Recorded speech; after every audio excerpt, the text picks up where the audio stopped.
الحمدللہ نحمده ونصلي ونسلم على رسوله الكريم اما بعد فأعوذ بالله من الشيطان الرجيم بسم الله الرحمن الرحيم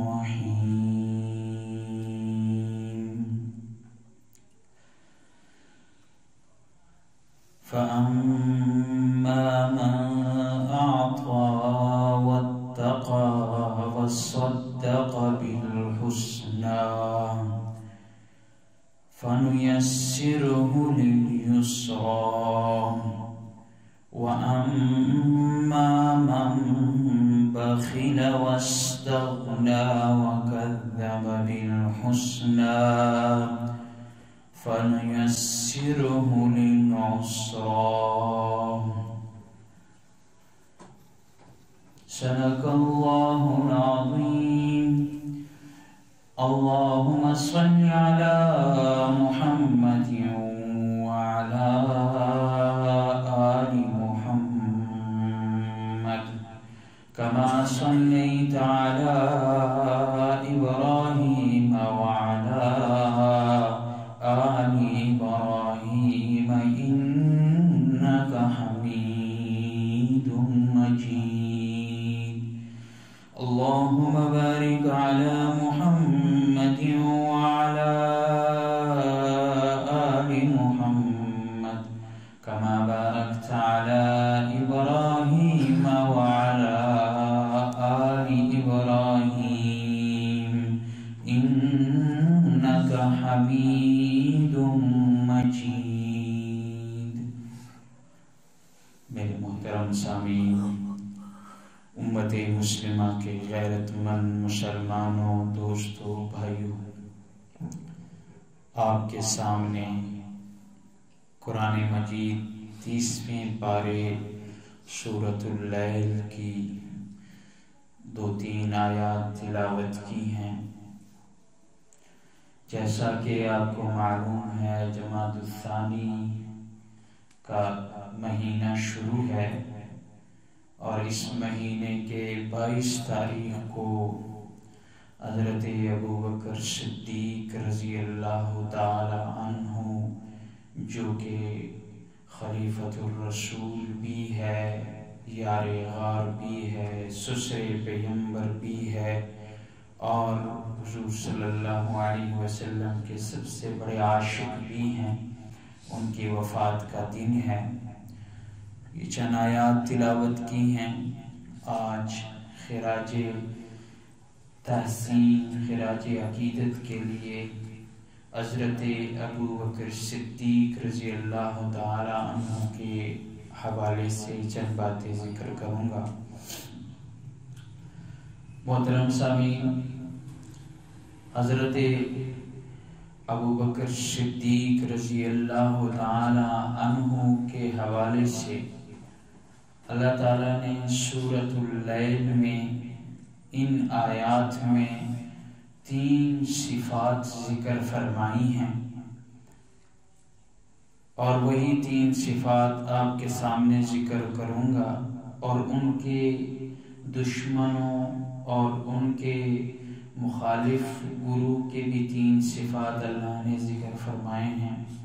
ان کا بھی انشاءاللہ ٹائم ہوگا تو ذکر کریں گے۔ جیسا کہ آپ کو معلوم ہے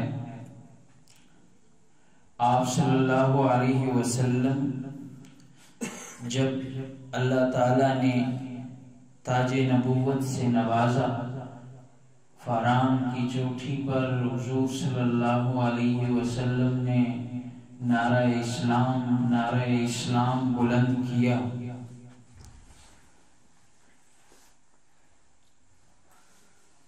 تو بڑے لوگوں نے مخالفت کی۔ شروع میں اسلام بڑا کمزور تھا۔ علماء نے لکھا ہے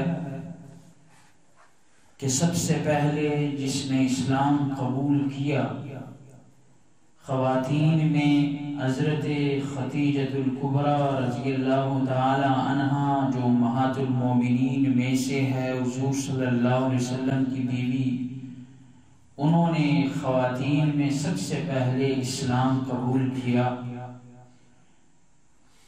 اور مردوں میں سے جو آزاد مرد اور بڑے حضرات تھے، ان مردوں میں سے سب سے پہلے جس نے اسلام قبول کیا وہ حضرت ابوبکر صدیق رضی اللہ تعالی عنہ ہیں۔ جب حضور صلی اللہ علیہ وسلم نے اسلام کو پیش فرمایا، بغیر دلیل طلب کیے حضرت ابوبکر صدیق رضی اللہ تعالی عنہ نے فوراً اسلام قبول کیا۔ اور بچوں میں سے اسلام میں سب سے پہلے اسلام قبول کرنے والے بچوں میں سے حضرت علی المرتضیٰ شیر خدا رضی اللہ تعالی عنہ نے اسلام قبول فرمایا، اور غلاموں میں سب سے پہلے جو دین اسلام میں داخل ہوا حضرت زید رضی اللہ تعالی عنہ، غلاموں میں سے پہلے وہ غلام ہیں جنہوں نے اسلام قبول فرمایا۔ مسند امام احمد بن حنبل میں صحیح سند کے ساتھ، قوی سند کے ساتھ ایک روایت بڑی تفصیلی ملتی ہے۔ مینا کے مقام پر حضور صلی اللہ علیہ وسلم نماز پڑھ رہے تھے، حضرت علی رضی اللہ تعالی عنہ بھی حضور صلی اللہ علیہ وسلم کے ساتھ نماز ادا کر رہے تھے۔ کون سی نماز پڑھ رہے تھے؟ اس میں علماء اکرام کا اختلاف ہے کہ حضور صلی اللہ علیہ وسلم معراج کی رات جب اللہ تعالیٰ کے ہاں تشریف لے گئے اس وقت 5 نمازوں سے نوازا۔ یہ تو بہت بعد کا واقعہ ہے، جب اللہ تعالیٰ نے تاج نبوت حضور صلی اللہ علیہ وسلم کے سر پر رکھا تو حضور صلی اللہ علیہ وسلم اس وقت بھی اپنے رب کی عبادت فرمایا کرتے تھے۔ سبحان اللہ، بے شک۔ غار حراء میں بھی حضور صلی اللہ علیہ وسلم رب کی عبادت فرمایا کرتے تھے۔ علماء نے اختلاف کیا ہے کہ کتنی نمازیں فرض ہونے سے پہلے، شب معراج سے پہلے حضور صلی اللہ علیہ وسلم ادا فرمایا کرتے تھے۔ بہرحال اس اختلاف میں جانے کے بغیر آپ کو بتاتا چلوں، حضور صلی اللہ علیہ وسلم مینا کے مقام پر نماز ادا فرما رہے تھے، حضرت علی ساتھ تھے۔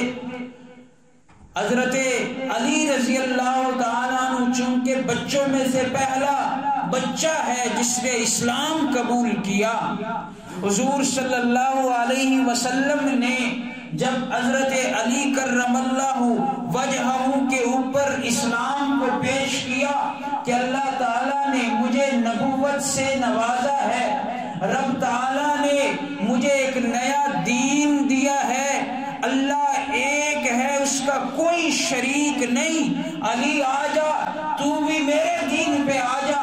تو اس وقت چونکہ حضرت علی رضی اللہ تعالی عنہ چھوٹے بچے تھے تو فرمایا یا رسول اللہ میں ذرا ابو سے مشورہ کر لوں۔ فرمایا رب نے اس بات کو پھیلانے کی اجازت نہیں دی، آپ ابو سے مشورہ نہ کریں، اگر خود میرے دین پہ آنا چاہے تو آ جائیں۔ حضرت علی نے کہا مجھے پھر سوچنے کی مہلت دیجئے۔ کچھ وقت گزرنے کے بعد حضرت علی خدمت حضور میں حاضر ہوتے ہیں اور فرمایا میں بھی تیرے دین کو قبول کرنا چاہتا ہوں۔ تو بچوں میں سے پہلا بچہ جس نے اسلام قبول کیا وہ حضرت علی شیر خدا رضی اللہ تعالیٰ۔ مینا کے مقام پر حضور صلی اللہ علیہ وسلم نماز ادا فرما رہے ہیں، ساتھ حضرت علی رضی اللہ تعالیٰ عنہ، ادھر سے حضرت علی رضی اللہ تعالیٰ عنہ کے والد گرامی حضرت ابو طالب کا گزر ہوا۔ حضور صلی اللہ علیہ وسلم کے چچا جان، اس نے جب دیکھا علی کو آواز دی، میرے بیٹے ادھر آ۔ حضرت علی چلے گئے۔ کیا کر رہے تھے؟ یہ کیا ماجرا ہے؟ کبھی اپنے گھٹنوں پہ ہاتھ، کبھی سجدے میں گرنا، یہ کیا کر رہے تھے جو آپ اوپر نیچے ہو رہے تھے؟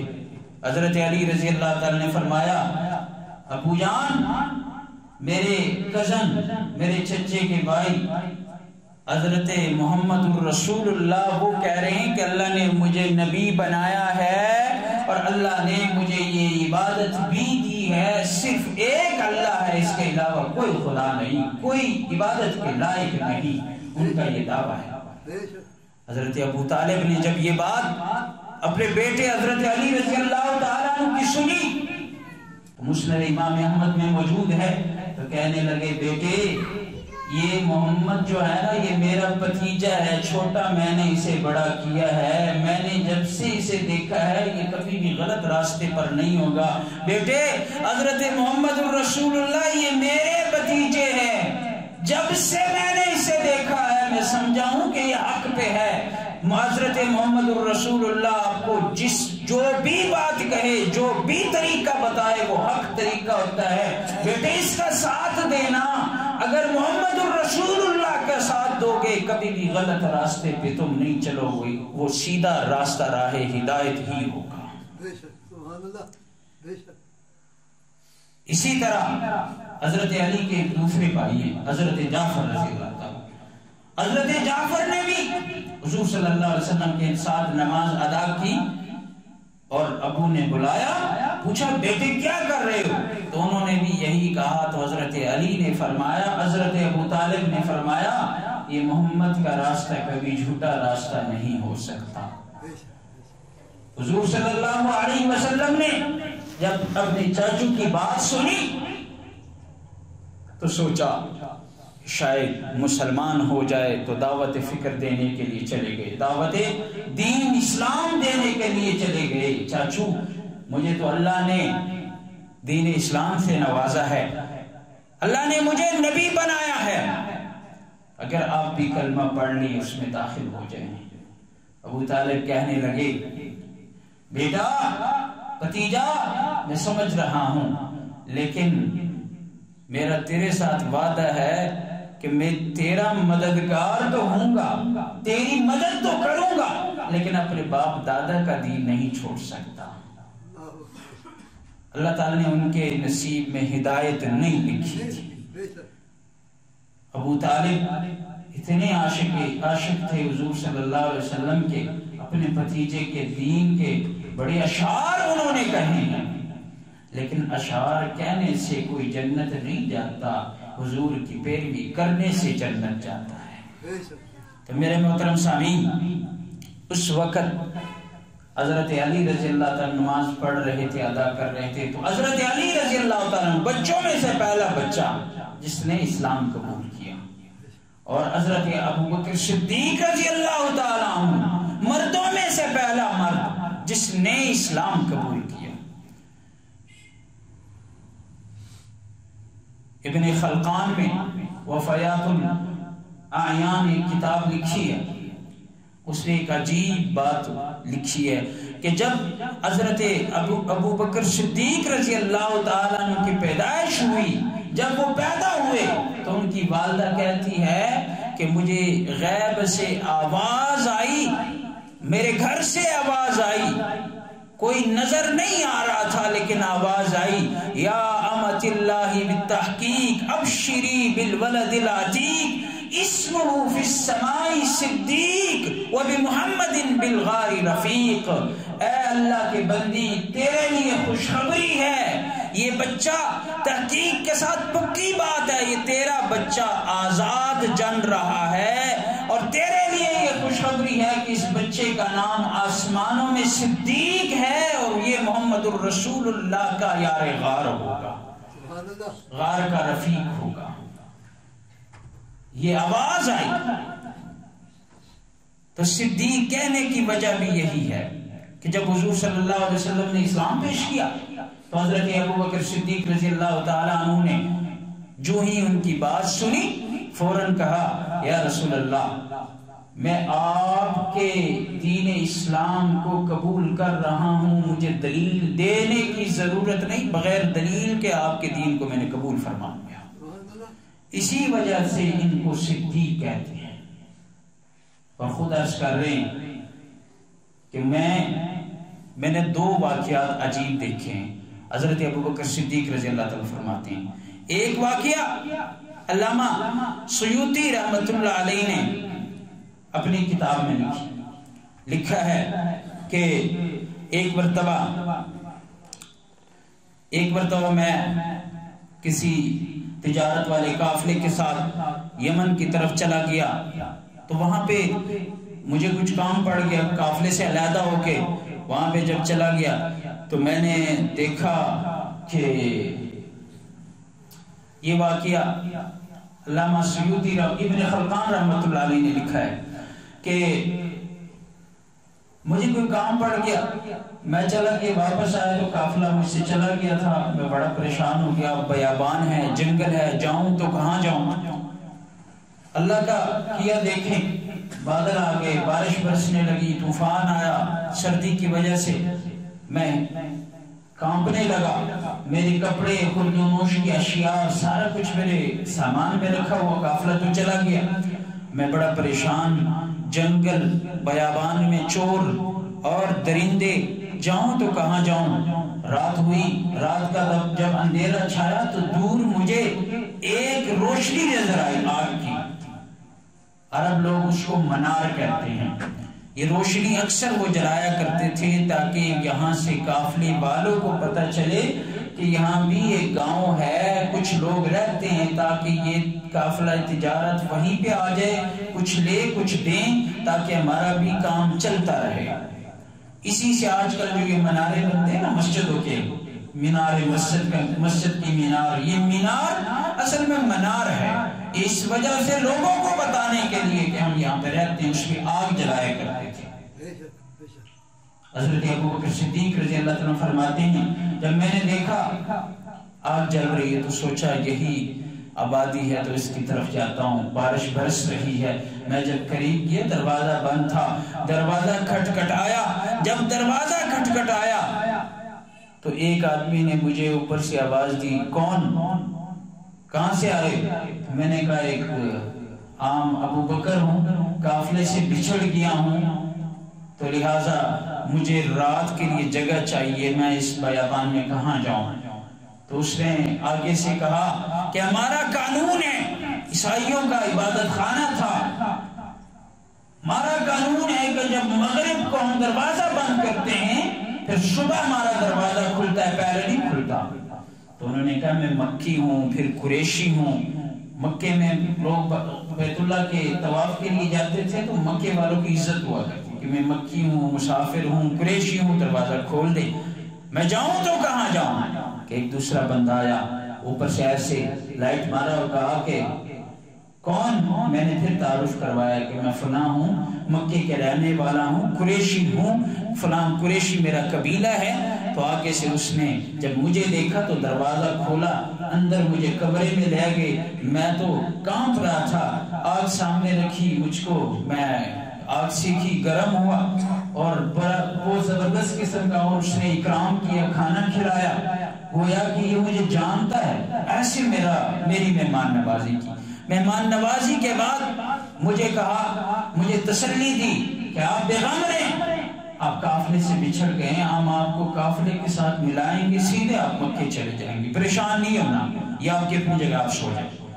سویا، صبح مجھے جگایا، وہ بڑا پادری تھا، مجھے آیا، جگایا، آ کر جگایا، مجھے کہا آؤ میں آپ کی عبادت خانے، میں اپنی عبادت خانے کی سیر کراؤں۔ مجھے سیر کروایا تو ایک کمرے میں مجھے لے گیا۔ کمرے میں جب میں چلا گیا تو وہاں پہ 3 بت رکھے ہوئے تھے۔ جب میں نے دیکھا تو میں حیران ہو گیا کہ خواب دیکھ رہا ہوں یا حقیقت میں دیکھ رہا ہوں۔ 3 بت رکھے ہوئے تھے، اب درمیان بالکل حضرت محمد رسول اللہ صلی اللہ علیہ وسلم جیسے انہوں نے مجسمہ بنایا تھا. سائڈ پہ جو مجسمہ تھا دائیں سائڈ پہ وہ میرا مجسمہ تھا، اور ساتھ جو مجسمہ تھا بائیں جانب وہ عمر کا مجسمہ تھا.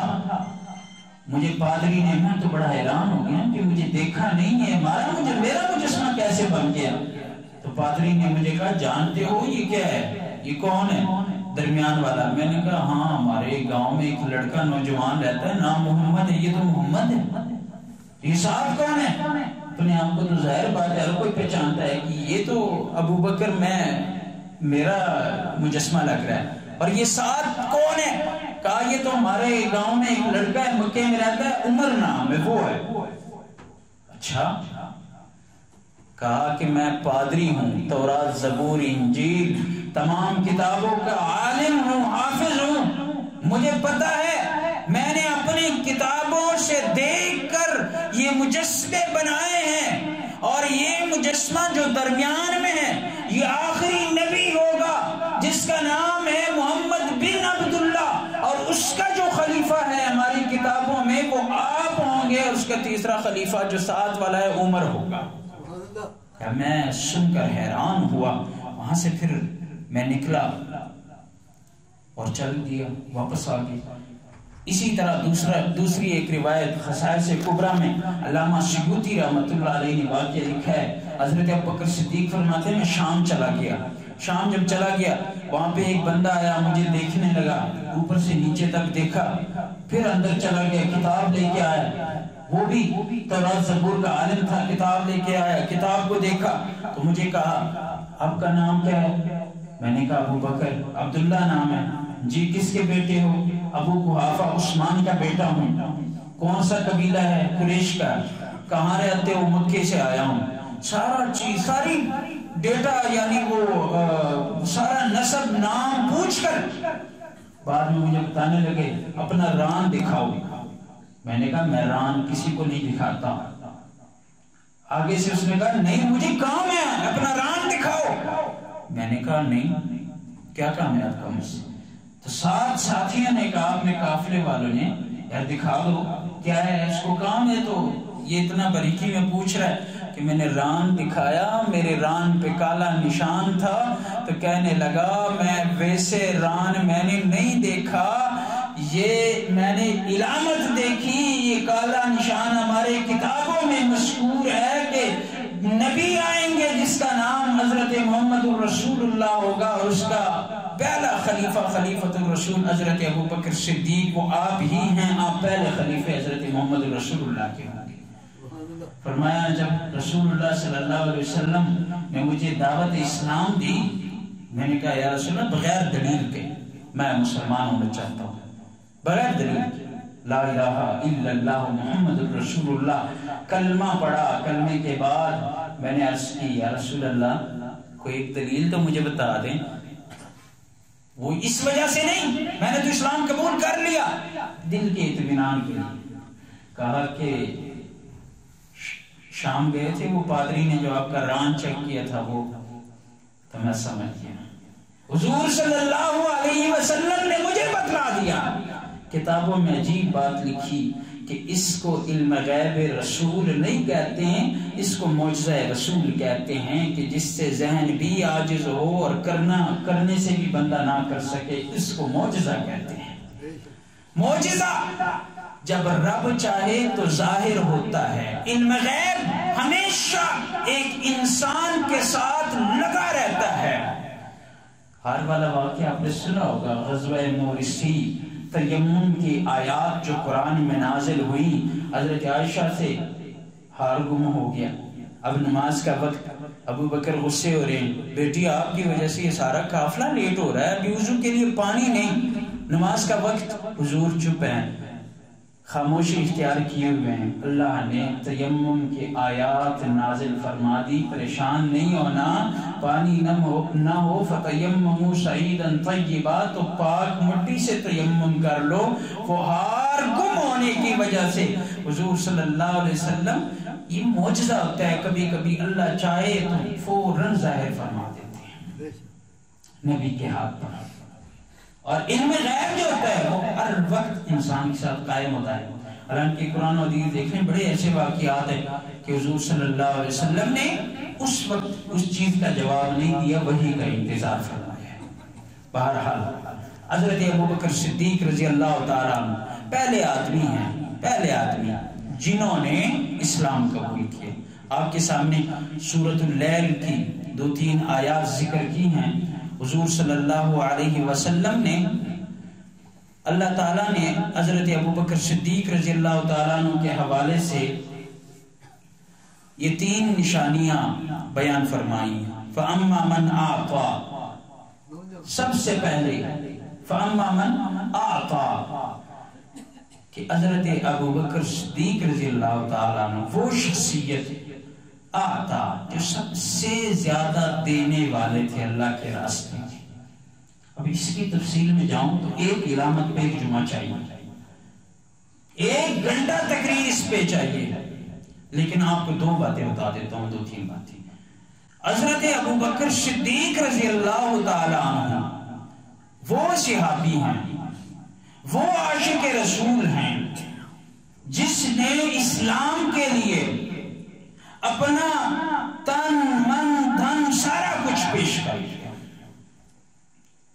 علامہ زرقانی رحمۃ اللہ علیہ سیرت مصطفیٰ کتاب ہے، امام ترمذی نے بڑی تمام کتابوں میں لکھا ہے کہ حضرت ابوبکر صدیق نے اسلام کے لیے مال بھی پیش کیا، جان بھی پیش کی، اولاد بھی پیش کی. جب مال کی باری آئی تو حضرت ابوبکر صدیق رضی اللہ تعالی عنہ جب اسلام قبول کیا، تاجر تھے، 45,000 دراہم پاس تھے، سارے کے سارے اسلام کے لیے پیش کر دیے. تب جب ہجرت کا موقع آیا تو 5,000 دراہم پیش کیے. جب تبوک کا موقع آیا تو سارا گھر لٹا دیا. یہ حضرت ابوبکر صدیق رضی اللہ تعالیٰ عنہ کی خصوصیت ہے جو اللہ نے سورۃ اللیل میں اس کا تذکرہ فرمایا. فَأَمَّا مَنْ أَعْطَى، دینے والے، اللہ کے راستے میں دینے والے. حضرت ابوبکر صدیق رضی اللہ تعالی عنہ کے بارے میں علامہ جلال الدین سیوطی رحمۃ اللہ علیہ تاریخ الخلفاء میں ایک عجیب بات لکھتے ہیں کہ تبوک کے موقع پر آپ نے سارا مال لٹا دیا. واپس آئے، گھر کی دیوار پہ ہاتھ مس کر رہے ہیں، چھو رہے ہیں. بیٹی نے پوچھا، عائشہ نے، ابو کیا کر رہے ہیں، کیا ڈھونڈ رہے ہیں؟ بیٹی یہاں پہ ایک سوئی رکھی ہوئی تھی، میں چاہ رہا ہوں کہ وہ ایک سوئی میرے گھر میں رہ گئی، ایسے نہ ہو کہ غزوے کے لیے ہمارے مسلمان بھائی چلے جائیں. حضور نے چندے کا اعلان فرمایا ہے، وہ ایک سوئی میں لوں اور حضور کے قدموں میں پیش کر دوں. ایسے نہ ہو کہ کسی کی وردی سینے کے ضرورت پیش آ جائے اور سوئی نہ ہو بیت المال میں. وہ سوئی ڈھونڈ رہا ہوں تاکہ حضور کے قدموں میں پیش کر دوں. یہاں سے ایک عجیب نکتہ بھی ملا. اکثر علماء چندہ کرتے ہیں مدارس کے لیے، طلباء کے لیے، دینی کاموں کے لیے. فرمایا یہ چندہ سنت نبی ہے، حضور نے صدا لگائی تھی. صدا لگانا حضور کے وارثوں کا کام ہے اور کرنا نہ کرنا اس اللہ کا کام ہے. علامہ جلال الدین سیوطی رحمۃ اللہ علیہ نے تفسیر عزیزی میں بھی یہ بات موجود ہے. فَأَمَّا مَنْ أَعْطَى، فرمایا حضور نے اتنا پیش کر دیا کہ اپنے تن کے کپڑے بھی بیچ دیے بازار میں، اور وہ زائد پیسے لے کر حضور کے خدمت اقدس میں پیش کر دیے. خود ٹاٹ بوری کے کپڑے پہنے. فرمایا جبریل آئے، ٹاٹ کے کپڑے پہنے ہوئے تھے. حضور نے پوچھا جبریل یہ کیا ہے؟ فرمایا ابوبکر کی قسمت پہ قربان جاؤں، آج تو ابوبکر نے کمال کر دیا. ابوبکر نے اپنے تن کے کپڑے بیچ دیے، صدیق اکبر نے کپڑے بیچے اور بوری ٹاٹ کے کپڑے پہنے. رب کو ان کی ادا اتنی پسند آئی کہ اللہ نے 70,000 فرشتوں کو ٹاٹ کے کپڑے پہنائے.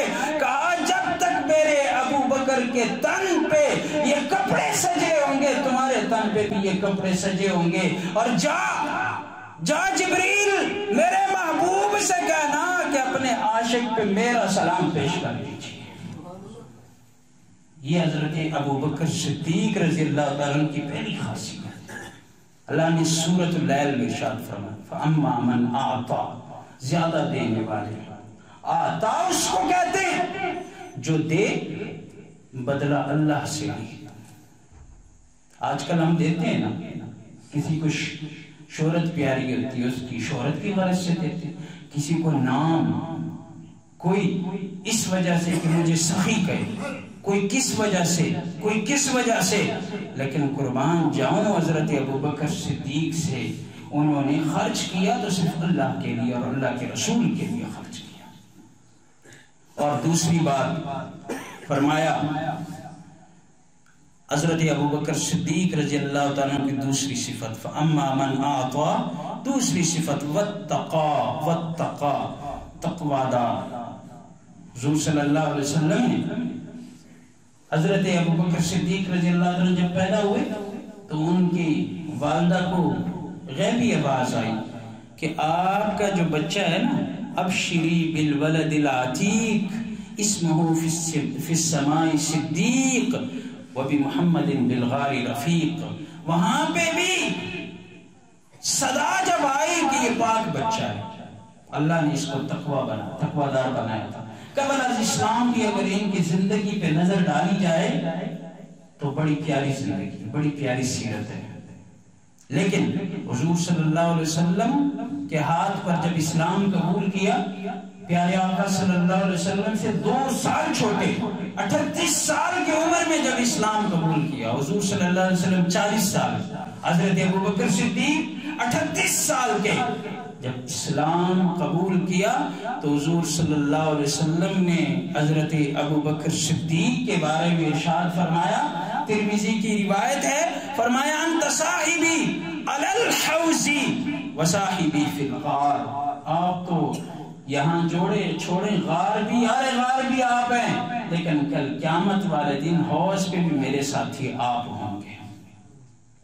حضور صلی اللہ علیہ وسلم نے حضرت ابو بکر صدیق کے تقوی کے بارے میں ارشاد فرمایا, ترمذی کی روایت ہے کہ اللہ تعالیٰ نے جتنا بھی مجھے علم دیا تھا, حضور نے فرمایا اللہ نے جتنا بھی مجھے علم دیا تھا میں نے وہ تمام علم لے کر ابو بکر کے سینے میں ڈال دیا ہے.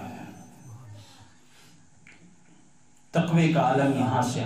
شاہ عبدالعزیز محدث دہلوی رحمۃ اللہ علیہ عجیب ارشاد فرمایا کرتے تھے کہ حضرت محمد الرسول اللہ اور حضرت ابو بکر صدیق خلیفہ رسول, فرمایا ان دونوں کی مثال 2 لیمپ جیسی ہے, 2 بلب جیسی ہے, لیکن فرق اتنا ہے کہ ایک بلب جلتا ہو, اس کی روشنی ہر طرف جاتی ہے, اور ایک بلب بجھا ہوا ہو.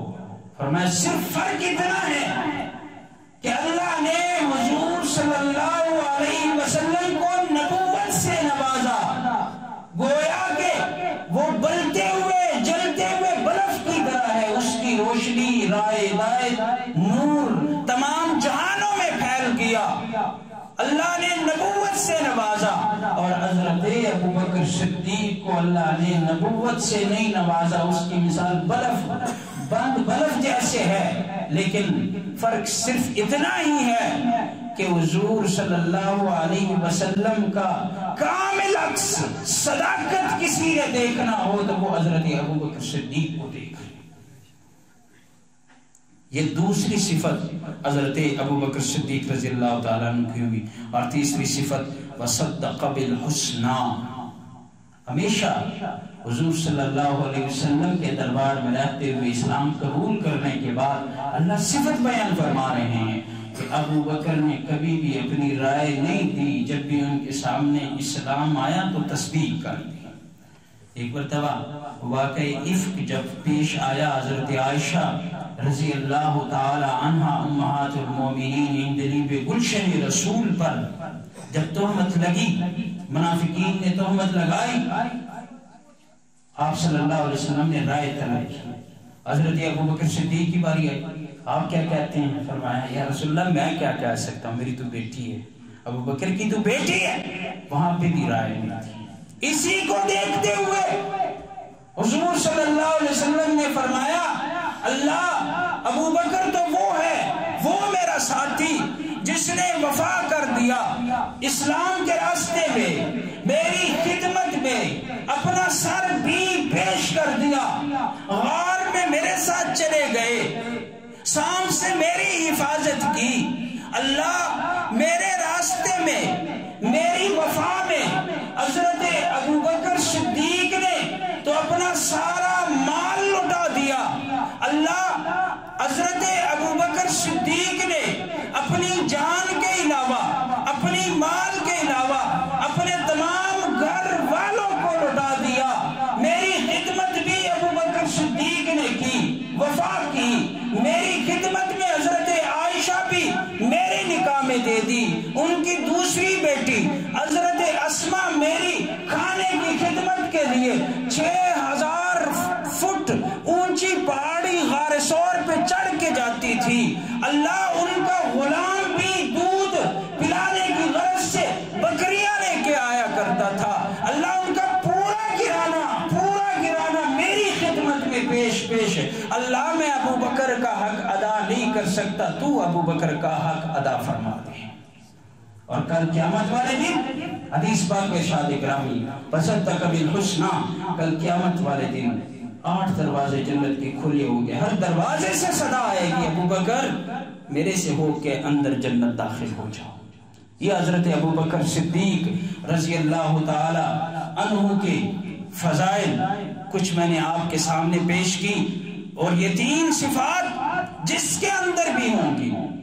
قرآن مجید کے آیات شان نزول تو خاص ہوتی ہیں، کسی کے بارے میں نازل ہوتی ہیں، لیکن ان کا مقصد ہم سب کے لیے ہوتا ہے۔ قرآن مجید کی یہ آیات فَأَمَّا مَنْ آتَا، جو اللہ کے راستے میں دیتا ہے، وَاتَّقَى، تقوی اختیار کرتا ہے، وَصَدَّقَ بِالْحُسْنَى، اچھی بات کے سامنے اپنا سر جھکاتا ہے، دین کی بات مانتا ہے، فرمایا فَسَنُيَسِّرُهُ لِلْيُسْرَى، اس کے لیے تو پھر راستے ہی آسان کر دوں گا، دنیا کی ٹینشنیں بھی ختم، اور کل آخرت والے دن بھی حضور صلی اللہ علیہ وسلم کی شفاعت نصیب ہوگی، اور حضور صلی اللہ علیہ وسلم کے لوائے حمد کے نیچے جگہ نصیب ہوگی، اور جنت میں انشاءاللہ داخل ہوں گے۔ تو لہٰذا یہ 3 کام اپنے اندر بھی پیدا کرنے چاہیے۔ اللہ کریم سے دعا ہے کہ ان باتوں پر عمل کرنے کی توفیق عنایت فرمائے۔ اس پرفتن فسادات والے دور میں اہل بیت، صحابہ اکرام، تمام امت کے اولیاء اللہ اعظام سے عشق اور تعلق قائم کرنے کی توفیق عنایت فرمائے۔ وآخر دعوانا الحمدللہ رب العالمین۔